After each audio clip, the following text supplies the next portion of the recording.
甘露にシエルです。アシスタントのグミジーです。今回は、濃厚しっとり、紅茶のチーズケーキを作っていくよ。まずはじめにヨーグルトの水切りからね。時間があるなら、前日からやっておくと楽ちんです。水分少ないギリシャヨーグルト系なら、そのままいけるよ。材料は概要欄をチェックじゃ。ぜひ最後まで見ていってね。チャンネル登録、グッドボタン、通知オンもよろしくお願いします。コメントも気軽にしてね。そしたら生クリームを沸かします。久々の本格的な洋菓子ですね。そうなの。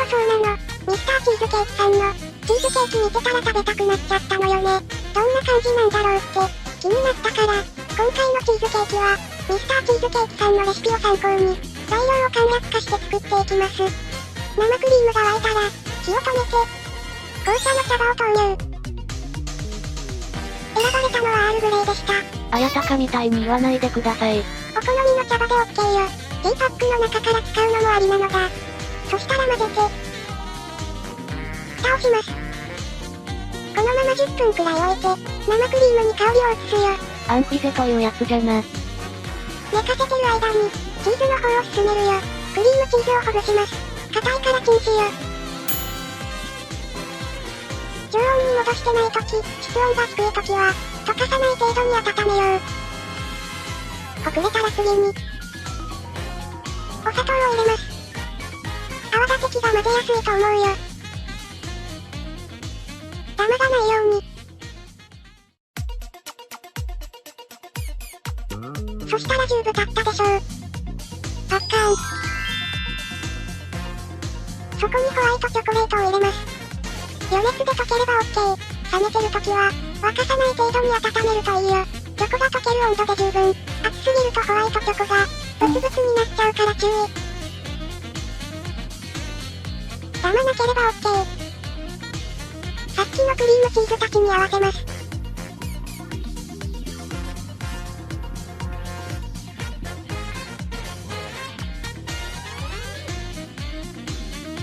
次に水気を切ったヨーグルトを入れます。水切りが間に合ってなかったら、お皿とか乗せてゆっくり力を加えて、人力で切ってあげよう。ペーパーなどが破けないよう注意しましょう。グラムを測って入れよう。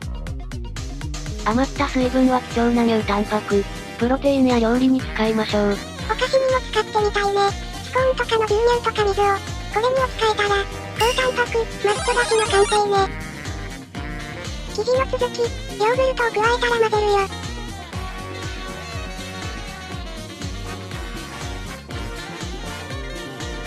泡立て器の上に混ぜ残しがつきがちだからね。拭ってしっかり混ぜよう。お次は卵ちゃん、しっかりほぐそう。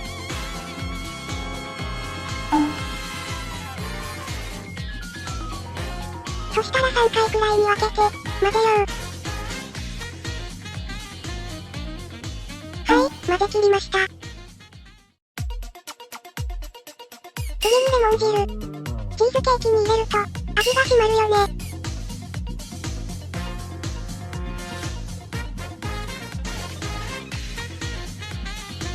お次にコーンスターチ。薄力粉より弱く固まるから、優しい口当たりになるよ。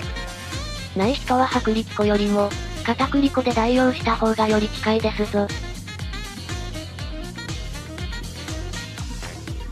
材料はこれで全部ね。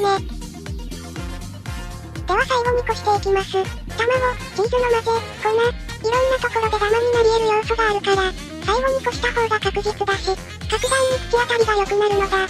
ハンドブレンダーをお持ちの方は、それで攪拌しても滑らかになりますぞ。茶葉がやって人は細かめのこし器でやるといいかも。ある程度あった方が、紅茶のお菓子ってわかりやすいけどね。個人の感想です。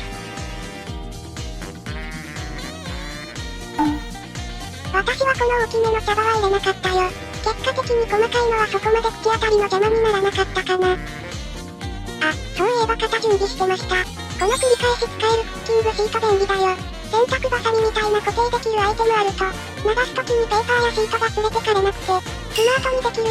言う割にはアイテム足りてませんが。ハサミ2個しかなかった。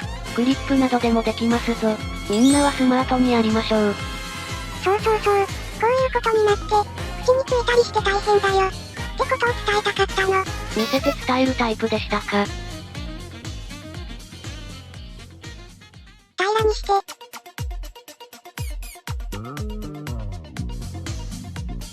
角を出してあげる。このクッキングシート唯一の弱点。完全な直角は出しづらいのよね。隙間に生地が流れないよう、注意じゃ。軽くトントン。ほろ抜くよ。そしたら焼成。湯煎焼きオーブンで180度25分。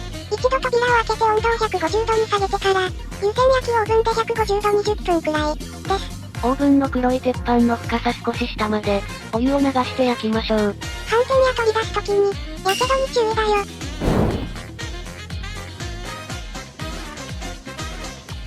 焼き上がりはこんな感じ。焼きたては脆いから、そのまま粗熱を取ってから、中心までしっかり冷やすよ。はい、冷えました。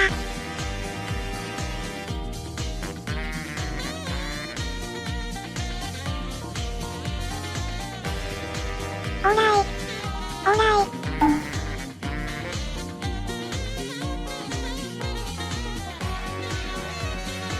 美しい。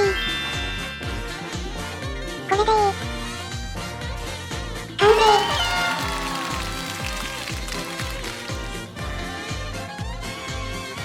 それでは、いただきます。美味しい。おー、ずっしり濃厚で口当たりも滑らか。紅茶の香り、味もしっかりしてて、上品かつ重厚な味わいね。ミスターチーズケーキさんのレシピを参考にしたから、近しいものだと思うんだけど、これにサワークリームとかのコクも、合わさったらどうなっちゃうのかしらね。よりお店のも食べたくなっちゃった。ぜひ食べに行きましょう。Gのおごりでね。紅茶が好みじゃない人は、抜いてプレーンの味もおすすめよ。材料は多めかもしれませんが、スーパーで買い揃えられるのが嬉しいの。お家で作るならぜひ簡略化してる。こちらのレシピを参考に試してみてね。ごちそうさまでした。最後までご視聴ありがとうございました。動画の感想、作ってみた感想もいただけると嬉しいです。チャンネル登録、グッドボタン、通知オンもよろしくお願いします。だいたい、週に1、2本動画を19時くらいに上げてます。他のお菓子の動画も見てみてね。コメントも気軽にお待ちしてます。それじゃあまたねー。